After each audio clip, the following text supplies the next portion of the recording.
and presented in such a beautiful way, highly produced every week. And the great thing is, you never know what you're going to see next. A short story at the end of a unique thing that's happening maybe once every couple of years in the Vatican, a special opening of an event or something being unveiled. What I love about Vaticano is it is always filled with surprises. Vaticano, informative, inspiring, engaging.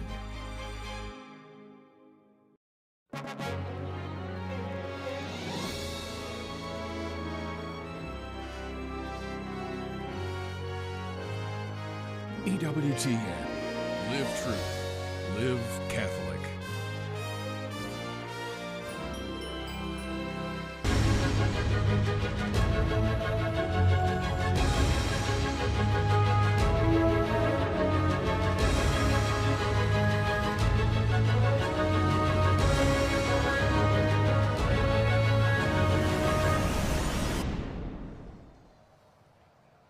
Welcome to EWTN News presents the Synod on Synodality in Rome.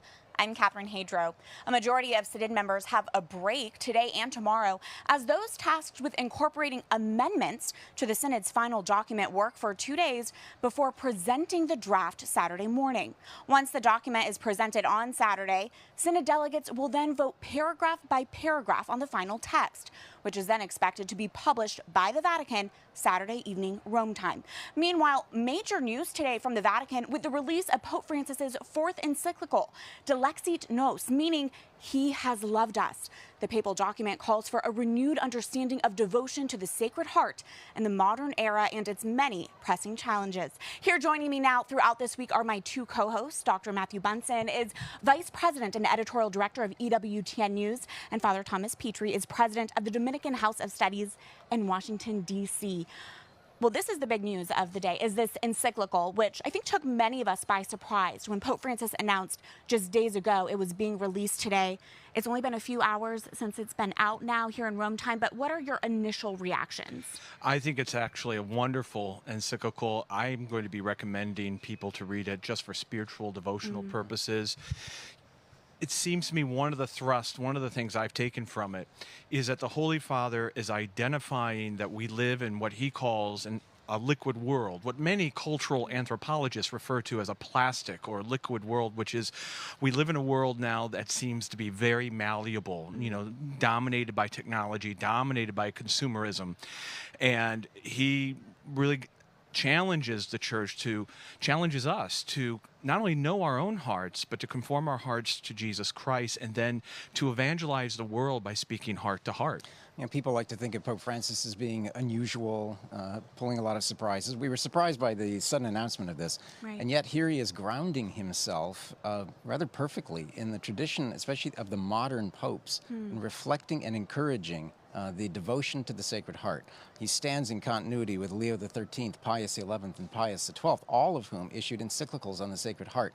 All of them in their era were very timely. This one is too, in a world suffering from conflict, but this reminder, as you said, that the world is very liquid, but the world also is in such dire need of a reminder of God's total love for us. Yeah. And the Sacred Heart gives us that. We always go back to St. Margaret Mary Alacoque, the message of our Lord, of the importance of God's love. Yes, absolutely. And I know we'll delve more into it tomorrow, especially on the program when we have more time to read through it. But why did this document come out today, October 24th? It's not like there's a particular devotion to the Sacred Heart today. Yeah, well, there are a lot of theories as to why he may have announced it today. I think one of them is precisely because here we are in the last week of the Synod. What I think he's trying to do is to attach this encyclical, at least in the short term, with this announcement, to the work that's happening right now in the closing of the Synod. A reminder of the importance of not being taken over by technocrats, by bureaucracy, but placing at the heart of synodality, at the heart of the Church, God's love as an instrument then for taking it out into the world. And I think he's trying to... I'll say it this way. I think he wants to give the Synod and the synodal process a heart. I think I think that's exactly right, Matthew. I think that's a great insight. He himself says towards the end of the encyclical, he speaks about a disembodied dualism. And he says that this dualism can also be found in communities and pastors excessively caught up in external activities, structural reforms that have little to do with the gospel, obsessive reorganization plans, worldly projects, and secular ways of thinking and mandatory programs that often result in Christianity being stripped of its emotion, its passion, and its enthusiasm, he says, for mission and evangelizing the world. It's exactly what we've been talking about the entire week. Yes. Absolutely, and there's more that you can read on our news websites. We'll be covering this even more throughout today's program and tomorrow as well, and our coverage from Rome continues right after this break. The EWTN home video highlight for October is Wolves in the Fold. Explore the turbulent waters of modern philosophy to see how Friedrich Nietzsche, Karl Marx, and Sigmund Freud galvanized popular opinion with radical ideas that challenged church teaching. Marxism has given the church a blow. It absolutely has. It's caused us to question our heroes, our institutions, our government, and our churches. And if you look at a lot of mainstream Protestant churches, some of them are in free fall. Leading with a positive vision of what a good life is. And the Catholic Church has everything within her to present a positive vision. Marxist ideology can only break things down. And the Catholic Church, at its very core, is a life-giving institution. Order your DVD at EWTNRC.com, 24 hours a day, 7 days a week, or call 1-800-854-6316. Get to know some of the greatest popes of all time every weekday at 11:30 a.m. Eastern. Monday, scholars set the record straight about the actions of the pontiff during the Second World War in Pope Pius XII. Tuesday, Dr. John Crosby guides you through one pope's profound philosophy of the human person in Personalism of John Paul II. On Wednesday, Sister Joan Noreen looks to papal teaching to explain how we can draw closer to God in A Eucharistic Journey with Pope Benedict XVI. Thursday, Father Alfred McBride examines the events that shaped the true life and teachings of Pope John the 23rd. Friday, Dr. Timothy O'Donnell examines influential pontificates throughout history in The Glory of the Papacy. Discover the lives, legacies, and teachings of the successors of Peter, Monday through Friday at 11:30 a.m. Eastern, here on EWTN. I'm Tracy Sable. Tonight on EWTN News Nightly, a closer look at the Catholic vote in crucial Pennsylvania, plus a report from the Harris campaign in Georgia. And Pope Francis releases a major document on how the Sacred Heart of Jesus can help us navigate a society of consumerism and technology. Join us tonight.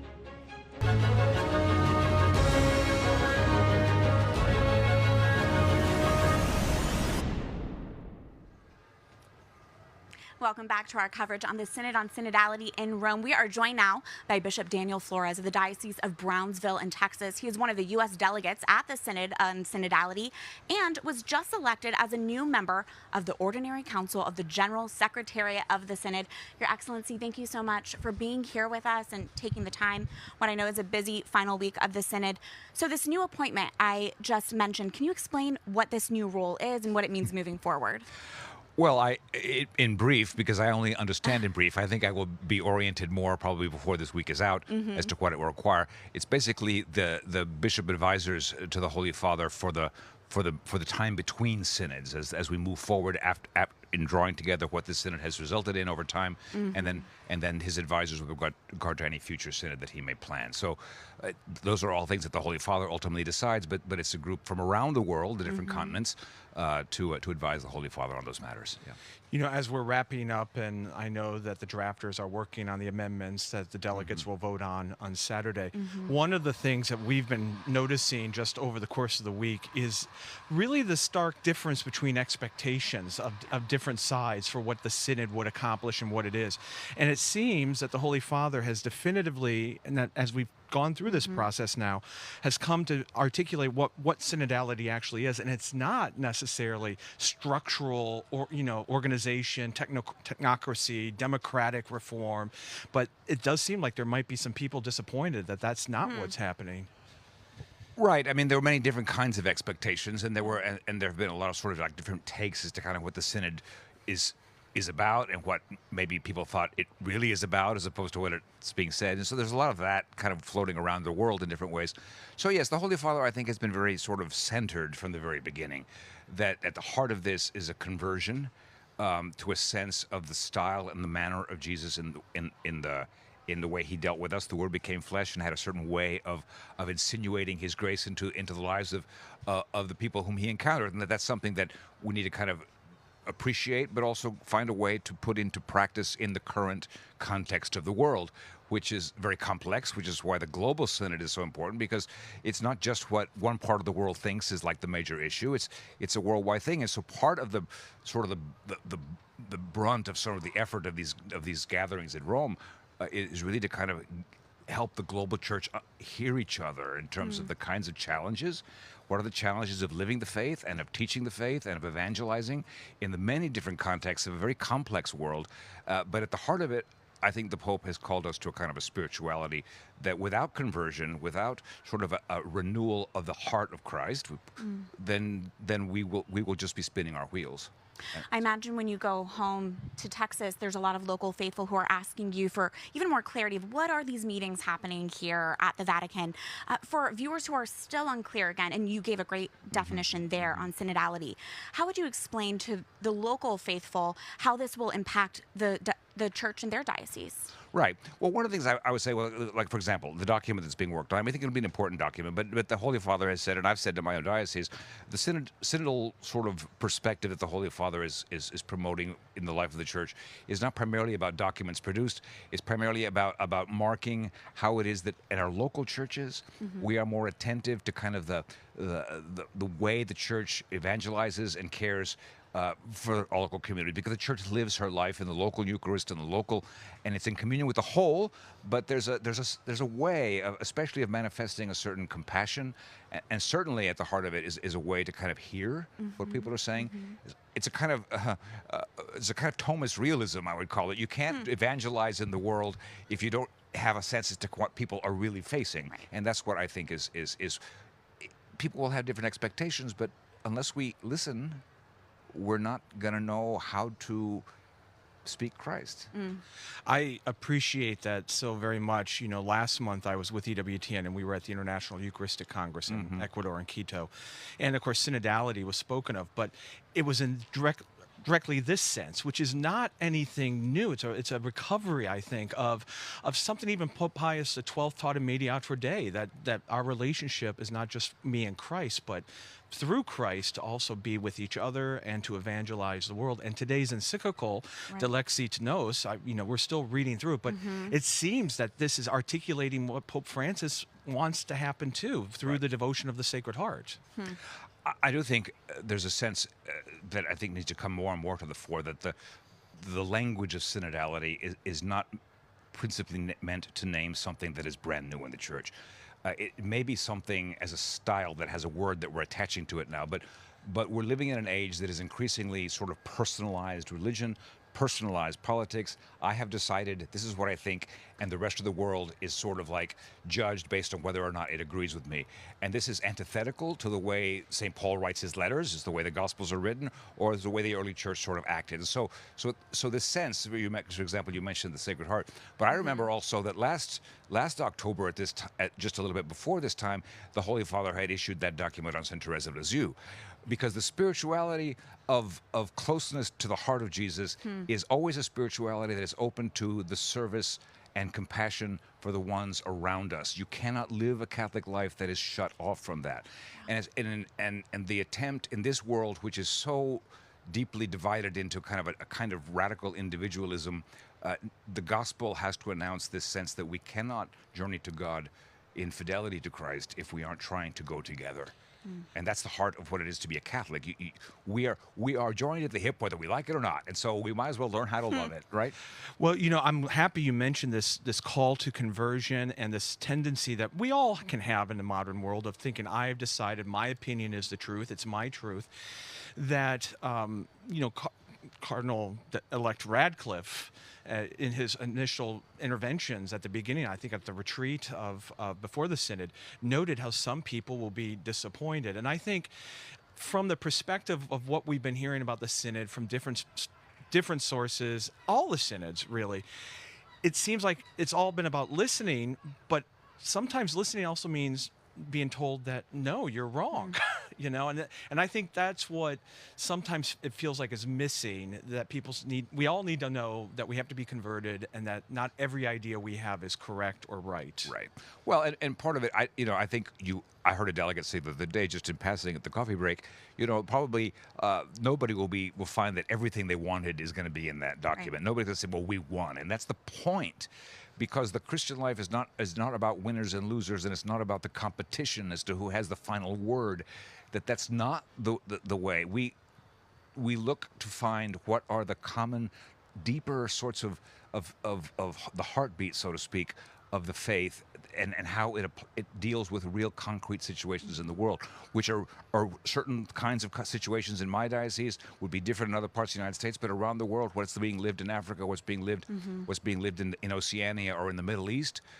One of the things that I found most moving about these gatherings, and I think is very important in terms of what I take home, is my sense of having a real appreciation for what many parts of the world, the cost of being a faithful Catholic in vastly different circumstances, the witness, the fidelity, the charity that at great cost is being lived in these contexts, and we have to open our minds and our experience to kind of how the faith is being lived globally. Otherwise, we just kind of get say, well, it has to be kind of the way we think it, and we have to let go of some things in terms of the bigger picture. To that very point, with the global church gathered together and you're hearing testimonies from Catholics around the world, has there been a particular testimony that's really struck you in particular that you'll be taking back with you?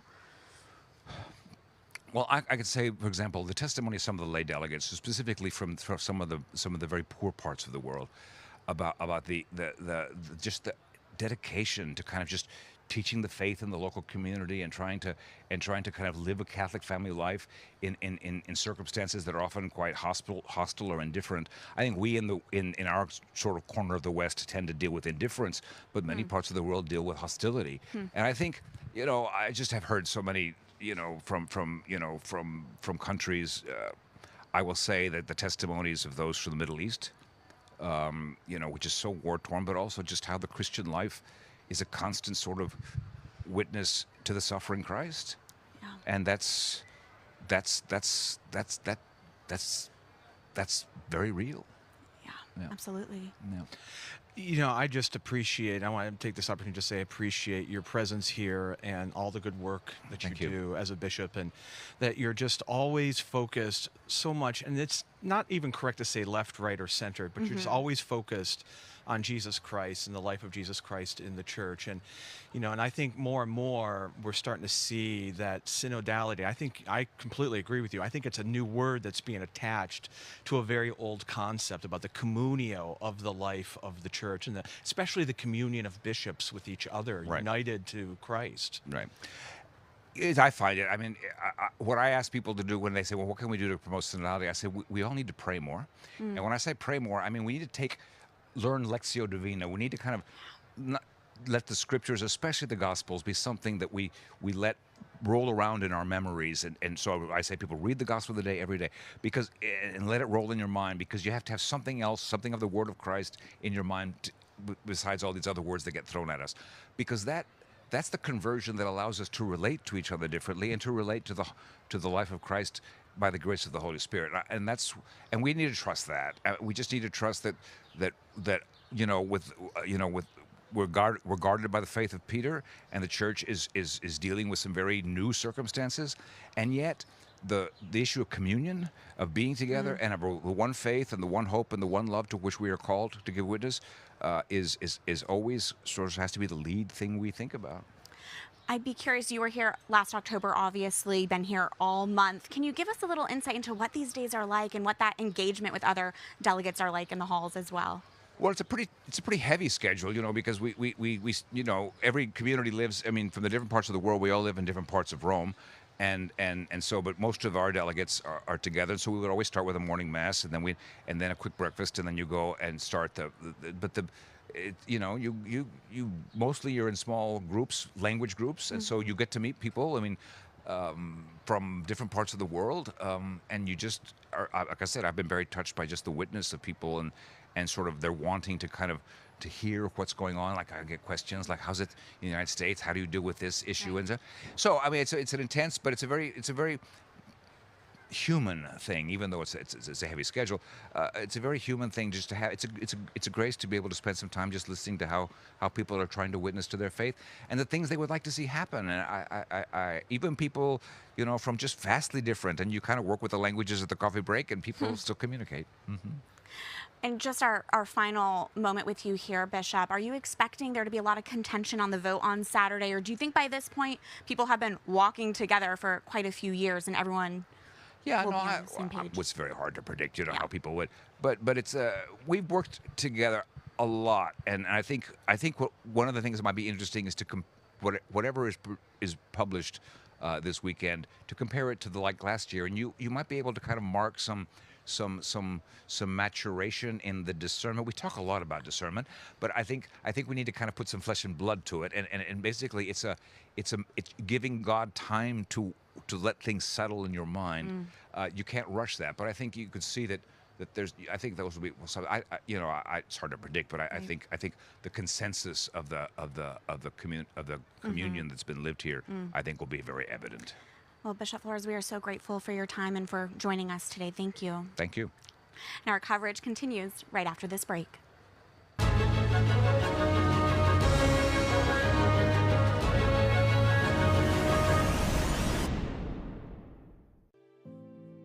Looking for a great new Advent tradition for your family this season? Check out the Jesse Tree. It's a traditional devotion that traces the family tree of Jesus from the book of Genesis to the Nativity.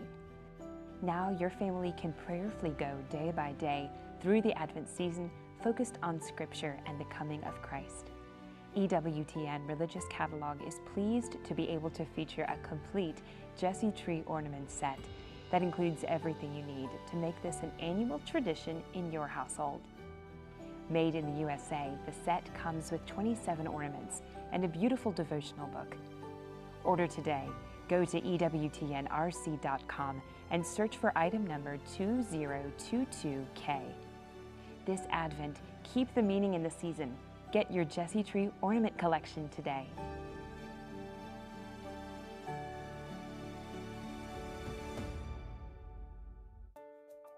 I think every single person is called by God with a purpose.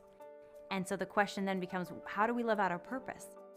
The mission of the Lila Rose Show is to bring people together where we can discover how can we live the most beautiful and fulfilling lives, how to have the healthiest relationships, how to discover wellness, and then go on a deeper journey in our faith to draw closer to God so that we're able to, together, live lives that are flourishing.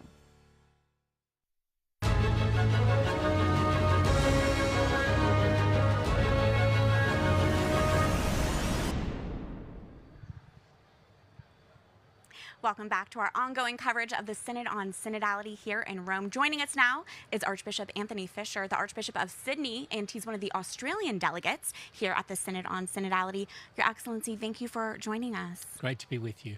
So you are now an outgoing member of the Ordinary Council of the General Secretariat of the Synod. Can you share what that experience has been like when it comes to the Synod on Synodality? Well, for one thing, it was much longer than we expected because of COVID and then the Pope deciding to make for 2 sessions of this synod. It meant we've been on that council for 6 years now, when I was expecting it to be 4 years or even less. It was an interesting experience. We met usually once a year here in Rome in person and the rest of the time by Zoom. That's one of the things that the Church has learnt from COVID, that it's possible to have meetings without having to travel across the world. But for me, that usually meant we were meeting somewhere after midnight, but usually 1 a.m. till 3 a.m., something like that, because otherwise it wouldn't work for North America and Europe. Wow. Well, thank you for the time that you have given to the Church in that way. Well, I'm a night owl anyway. Your Excellency, there has been obviously much discussion both before the Synod and during the Synod about the so-called hot button issues. Some were raised, some weren't. What has your experience been with that within the Synod Hall, to the degree that you can talk about it? And how did that meet sort of the expectations that you had and what you're hearing from others? First thing I'd say is I think the Pope was very wise to take those hot button issues off the table. They were such a distraction, and it meant that people were not really focusing on what he'd asked us to focus on, which is what we can learn to be a better church by being better at listening and discerning and consulting the people of God when we're making important decisions. And time and again that was sidetracked by people's particular passions and one might even say sometimes obsessions, because no matter how many times he said to leave this one alone or that one alone or that's decided or the tradition's clear, some people would keep coming back on those issues. So it was good that the Pope took them off the table. That they've now been sent to study groups and there's some mystery about exactly who's on them and how they're thinking through and where that's all going. That's left people uneasy both within the Synod and outside. And we'll have to wait and see till the middle of next year where that is all going to go. But certainly it was good that those people who wanted to keep bringing those issues back were time and again told, no, stop that. Let's focus on what the Pope's asked us to address. And have you seen this October a greater focus on that, on the synodality, and more of a consensus? Much greater. So this time last year, the Synod session of last year was much more tense, much more political, much more people just bringing their grievances and gripes to the Synod. This time round, we knew each other better. Those hot button issues have been taken off the table. We could focus on the common ground we had on how, as a church, we can be better at listening to people and discerning God's will for us. So I think it was a very much better session this time round. As you noted, Pope Francis wanted the focus to be very clearly on synodality, and one of the dimensions of that has been the question of so-called decentralization in the church, the relationship between particular and local and universal church, and one of the issues from that has also been the possible expansion of the authority of Episcopal conferences. Yes. How has that played out? Because I know it was also a topic of much conversation in the theological forums around the city. It has been, and I think the Synod and the whole synodality movement has occasioned more reflection on this. One thing I'd say to begin with is it's not all decentralisation. It would be decentralisation if you were moving authority from Rome and the Roman Curia and the papacy itself to the local bishops' conferences. But in fact, it seems to me most of it is being moved, if it's going to happen at all, from the local bishops up to the Bishops' Conference. So it's actually centralisation, not decentralisation. It's moving it from a very disparate group to a single authority in each country. And that obviously has its complexities. For one thing, Bishops' Conferences are very diverse. I'm in a Bishops' Conference of about 40 in Australia. The Brazilians have more than 400. There are some Bishops' Conferences here in Europe that don't even have 4. Well, those are very different gatherings of bishops with surely quite different magisterial authority. So to just say a bishops' conference can decide what is Catholic teaching or liturgy or morality or church order in that particular country is deeply problematical. I don't think that's in fact what those who are most sensible about this really want. What they're thinking about is that different cultures do have different expressions of the faith, a different piety.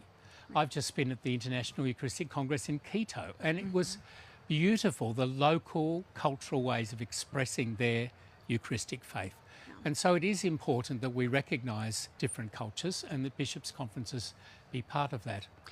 Just a natural follow-up to that, and I know, Matthew, you were in Quito as well. But Australia will be the host of the next International Eucharistic Congress. Can you talk about the link and the connection between Eucharistic cohesion and Eucharistic revival and synodality? Yes.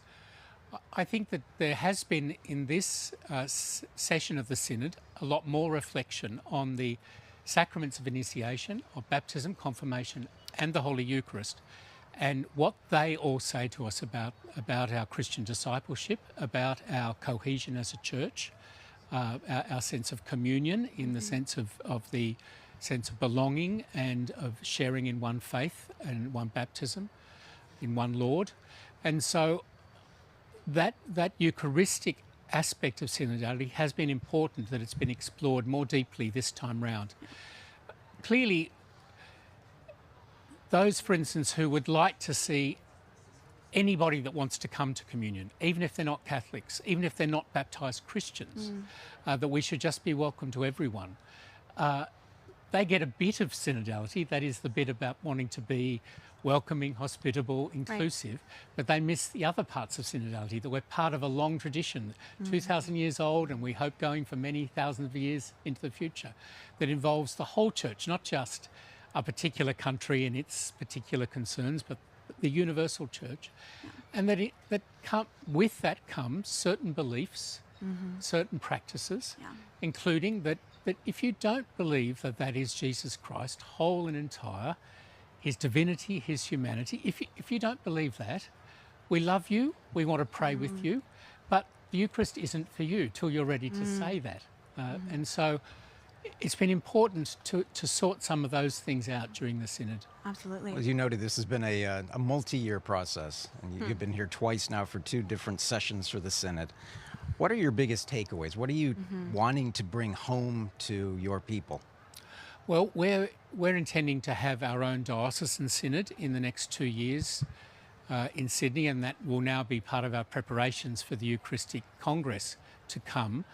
I would hope to see the Synod as a place where we bring people together to reflect on our mission together, to reflect how do we get people back to Mass that stopped coming during the COVID time or have stopped for some other reason. Because if we're going to get ready for a Eucharistic Congress, we've got to really love the Eucharist and be very inviting and very, very intentional about getting people back to Mass, getting those who are at Mass to really understand what a beautiful thing it is, how important it is in their life. So I think a big thing that synodality says to us is, can we bring people together to take their faith more seriously and communicate better, listen to each other better, listen above all to the Holy Spirit better. In our final minute with you, Your Excellency, I'd love to ask you just about the news of the day and this encyclical that Pope Francis released today on devotion to the Sacred Heart. Yes. I don't know if you had the chance to read it yet. It was just hours ago it was published, but any thoughts on a new encyclical on the Sacred Heart and its release here on the final week of the Synod? Well, I think it is a very happy thing the Pope's decided to address that topic. The Sacred Heart is, of course, a great devotion of the Society of Jesus. The Jesuits have promoted that for hundreds of years now, and so he's being a good Jesuit in representing the Sacred Heart to us. The theme of mercy, of course, has been all the way through his pontificate, and so the mercy of God and the divine mercy that Pope John Paul promoted very strongly is, of course, another version of that same devotion to the Sacred Heart of Jesus. And so I'm very much looking forward to exploring all that's in the new encyclical and hopefully deepening my own devotion to the Sacred Heart. I hope so as well. Your Excellency, thank you so much for taking the time to join us. It's great to be with you. God bless all the viewers. Thank you so much. And earlier this month, with the Synod already underway, Pope Francis announced he was creating a new consistory of cardinals to be elevated in December. Catholic News Agency's senior Vatican correspondent Hannah Brockhouse reports with some of those names and what these appointments reflect about Pope Francis's pontificate. Terrò un consistorio per la nomina di nuovi cardinali. After leading the Angelus from a window overlooking St. Peter's Square at the start of the Synod, Pope Francis announced he would create 21 new cardinals in a consistory on December 7th. The new cardinals designate, who will act as the Pope's advisors, come from 18 different countries. Father Timothy Radcliffe is among the most notable names. The English theologian and former master of the Dominican order led spiritual retreats and was spiritual advisor for both the 2023 and 2024 assemblies of the Synod on Synodality. Another cardinal designate, Archbishop Francis Leo of Toronto, Canada, is considered among one of the Pope's most significant legacy appointments in North America.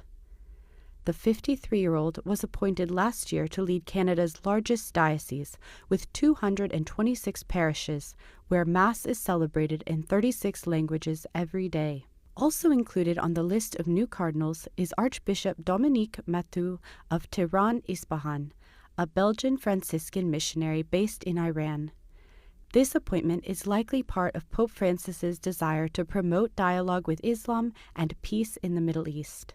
The 99-year-old former Italian Apostolic Nuncio Angelo Acerbi will become the oldest cardinal ever created. Ukrainian Bishop Mykola Buchok, who ministers to Ukrainian Greek Catholics across Oceania, will become the youngest member of the College of Cardinals at age 44.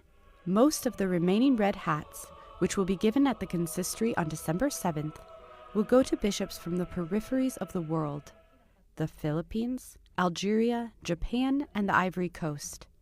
5 of the cardinals delegate are also from South America.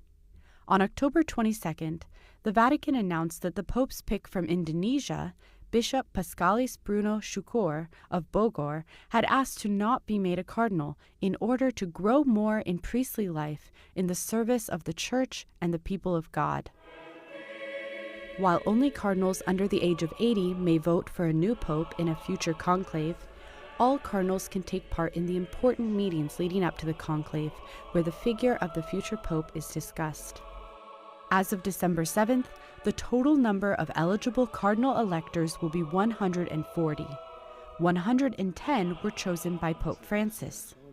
This means the current pontiff has named 79% of the men who will one day elect his successor. And joining us now is Courtney Mares. She's the Rome Correspondent for Catholic News Agency. She's reported on this new consistory of cardinals and joins us now with more. Courtney, thanks for being with us, and thank you for your reporting. First off, is there anything especially worth highlighting about this new consistory of cardinals that Pope Francis has named? Well, we've clearly seen Pope Francis expanding the geography of this new College of the College of Cardinals, and these new cardinals are no exception. Pope Francis selected cardinals from as far as Tokyo, Toronto, Turin, and even Tehran, among other places. And we have 5 new cardinals from Latin America, 3 from Asia, and 2 from Africa. I think it's noteworthy, though, only 1 from North America, and no American was selected among the new cardinals. I think it's also important to note, though, that nearly half of these new cardinals come from religious congregations. And that's something that we've seen Pope Francis doing in other consistories as well, in shaping the College of Cardinals. And I think it also reflects some of his pastoral priorities. Of course, we have new cardinals from the Franciscans who bring with them that unique Franciscan charism and love for the poor, as well as 2 new cardinals from the Divine Word missionaries. So showing that missionary side of the church. And also among the Dominicans that were selected is Dominican Father Timothy Radcliffe, who we know has been the Pope's handpicked spiritual advisor for the Synod Assembly taking place right now, and brings that emphasis on synodality. Francis being a Jesuit and Francis taking the name Francis, so it makes sense that he would emphasize religious orders. That's exactly right. You mentioned the far-flung corners of the world. One of those places is Indonesia, and yet we had the bishop, I think, Pascalis Syukur, who was appointed by Pope Francis, but then asked not to receive the red hat. What do we know about that? It was certainly a surprise. It was a surprise, but not unprecedented. It is possible. We have seen other bishops decline the red hat, as was the case in 2022 with a bishop from Belgium, in which case there was scandal that had kind of arisen in his area and come to light. In this case, the Vatican's explanation was very vague. He just said, he wanted to continue in his growing in his priestly life. Right. So it'll be interesting to see, if anything more might come out in terms of an explanation as to why, either from the bishop himself or from other sources. Yeah, and he wasn't that old, right? He was in his 60s. No, yeah. Right. Can you put all of this into context for us and explain Pope Francis's specific influence on the College of Cardinals? Yes, even before the announcement of these new cardinals, we'd seen that Pope Francis has appointed the vast majority of voting age cardinals in the college. After the consistory in December, the Pope will have appointed more than 100 voting members of the College of Cardinals, and and you see that in contrast with the 24 cardinals under the age of 80 appointed by Benedict XVI and 6 remaining from John Paul II.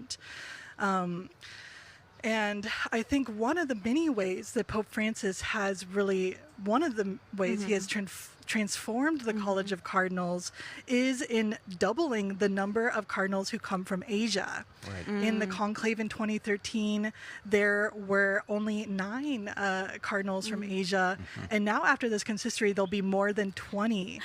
And so it's even more interesting, and that's not including the bishops from the Middle East. That's just from Asia. Yeah. It's even more interesting when you look at the percentages. Bishops from Asia will represent 15% of the College of College of Cardinals, and that's more than Africa, which will be 13% after this consistory. So we definitely see an increasing voice from Asia in the college. One of the people that you interviewed this week, was here as an attendant of the Synod, is the Archbishop of Tokyo, who is also now one of the new cardinals. What was that experience like? It was really interesting. I think the Synod is giving us an opportunity to get to know these new cardinals and where they stand on important issues. And that was one of the things that I really wanted to talk with the cardinal-elect about. Well, and to that very point, Courtney, you had the chance to ask him, the Archbishop of Tokyo, about the next conclave and how he, as a future cardinal, is going to be thinking about the traits he'd be looking for in the next pope. We actually have a clip from that interview. Let's take a listen. After the announcement was made, after a few days, I went through the website to look for all the names of the cardinals under 80 years old. So those who are eligible to vote in conclave at this moment. And I know some of them, but I don't know many of them. Right. Yeah, I know quite a number of the cardinals I met because of my work in Caritas, but I don't know. So I don't know who they are. So first and most, I think, including myself, those who became cardinal recently, we have to know each other first, and also we have to know our senior cardinals, who they are, what they are thinking, and what their abilities are. Otherwise, it will be very difficult to choose somebody as a pope. And then, of course, at this moment, what we need, if conclave happens very soon, I think what we need is somebody to succeed the policy of the Pope Francis, because he started this synodal way, or to create the synodal church. And if somebody comes in with that knowledge, or with a different the agenda, then what we have been doing is just to vain, to disappear. So I think we need somebody who can succeed the pastoral policy of the Pope Francis. That was so insightful to hear that from the Archbishop of Tokyo. And I think a great reminder that here at the Synod, yes, there are bishops, there are lay people in this Synod. There are also cardinals and cardinal elects. Can you speak about the significance of this Synod, and bringing together some of the Church's cardinals and future cardinals as it relates to future conclaves? Yes, I mean, as the Archbishop mentioned, many of the cardinals don't know each other, and this Synod is giving them the rare opportunity to meet with each other. We know that more than 60 cardinals are taking part in this Synod on Synodality. So they're meeting here in Rome together for a month, and it's an opportunity for them to get to know each other and where they stand on important issues in the Church. I think it's also provided an opportunity for us to get to know some of the cardinals and where they stand on these issues. One example of that we saw was with the newly appointed cardinal from Brazil, who just spoke at a press conference recently in which he was urging openness to the idea of married priests in the Latin Rite, particularly in relation to the Viri Probati that we saw in the Amazon Synod, a very specific issue, but you do see, you kind of see where people stand on these issues. Well, you had the interview with the Archbishop of Tokyo, so he represents, and you were just talking about this, the growing importance of Asia in the life of the Church, and certainly it's very clear in the mind of Francis. Talk about your recent trip, because I know you went on a very grueling journey with Pope Francis. Yes, it was the longest trip of Pope Francis's pontificate, and we traveled from Indonesia to Papua New Guinea, East Timor, and Singapore. And I think on that we saw that the church in Asia is large, it's enthusiastic, and it's growing. It's also very diverse, and we certainly saw that with these 4 countries that I visited with the Holy Father. I mean, we started out in Indonesia, which has the largest Muslim population in the world, in which Catholics only represent 3% of the population, and yet there was such a strong faith there from the Catholics and very enthusiastic. But then from there, we also traveled to a small country, East Timor, which is nearly 98% Catholic, and nearly 600,000 Catholics showed up for the papal mass. We also saw diverse socioeconomic diversity. Our final stop was in Singapore, in which has a higher GDP per capita than the United States. But we also visited clearly developing countries like Papua New Guinea, where you see the great work of so many missionaries there who are not only providing services in some of the most remote parts of the world, but also spreading the gospel. You really did great reporting from that trip to Southeast Asia. I know you got back last month. It's been a busy few months for you. But the fact that you mentioned this yourself, this was Pope Francis's longest apostolic journey in his pontificate. What do you think that reflects about him and his mission? You know, I think it's very telling that in Pope Francis's first general audience upon his return, he made a very bold statement, and that he said that he believes the church is more alive outside of Europe. And I think we clearly see just in making this long journey at the age of 87 years old and making it the longest trip of his pontificate, the Pope and the Vatican are prioritizing the church in Asia. And that's something it'll be interesting to see more of. You know, the Pope's expressed his dream of someday visiting China, but the Vatican probably more realistically in the near future, the Vatican's been in negotiations with the government of Vietnam, and it'd be great to see a papal trip there someday. Yeah, Courtney, so you've been doing a lot of reporting here on the Synod. What are we looking at here for the rest of the week? Yeah, so the Synod delegates have the final document in their hands, and they're going to be voting on it over this weekend, and we'll have a chance to see it on Saturday. And this document is really a key document to advise the Pope. That is, the purpose of a Synod of Bishops. But it doesn't end there, because as we know, Pope Francis has also created these study groups that will continue to study some of the most hot button issues that we saw come up in the first assembly, such as discussion of, people have been just talking a lot about women deacons and decentralization in the church. And so that's something that we'll have to wait and see, what comes out of that. They finish in June. And it's still, we still don't know when we can expect a post-synodal apostolic exhortation from the Holy Father. One, right? Exactly. Yeah. Courtney, you've been reporting on this entirety of the Synod. You were working hard last October. You're working hard this October, covering all these details of it. What stands out to you about the Synod on Synodality, and what do you think this moment means in the life of the Church? I think, this month there's been a lot of talk about decentralization in the Church has been kind of one of the major topics of this second assembly in particular. And with that in mind, I found it just very interesting that the Pope chose this moment to use his authority to speak directly to the people in an encyclical letter about the Sacred Heart of Jesus that just was released today.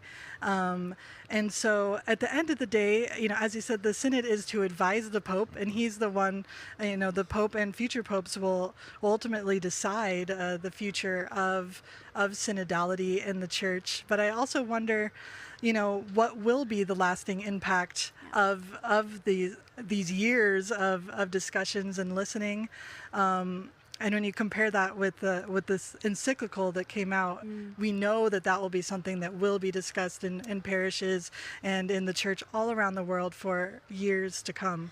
Absolutely. Well, Courtney, we thank you for your reporting, and we thank you for taking the time to be with us right now. Thank you. Thank you. And with that concludes today's coverage of the Synod on Synodality's Second General Assembly in Rome. To find EWTN News' live updates on the Synod, be sure to see our reporting at catholicnewsagency.com. And you can find all of our programming times at EWTN.com. We'll see you tomorrow here from Rome. God bless.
The holy reminder of the week is the Immaculate Conception Garden Flag. Show your love of church and country with this beautiful garden flag. The United States is consecrated to Our Lady of the Immaculate Conception.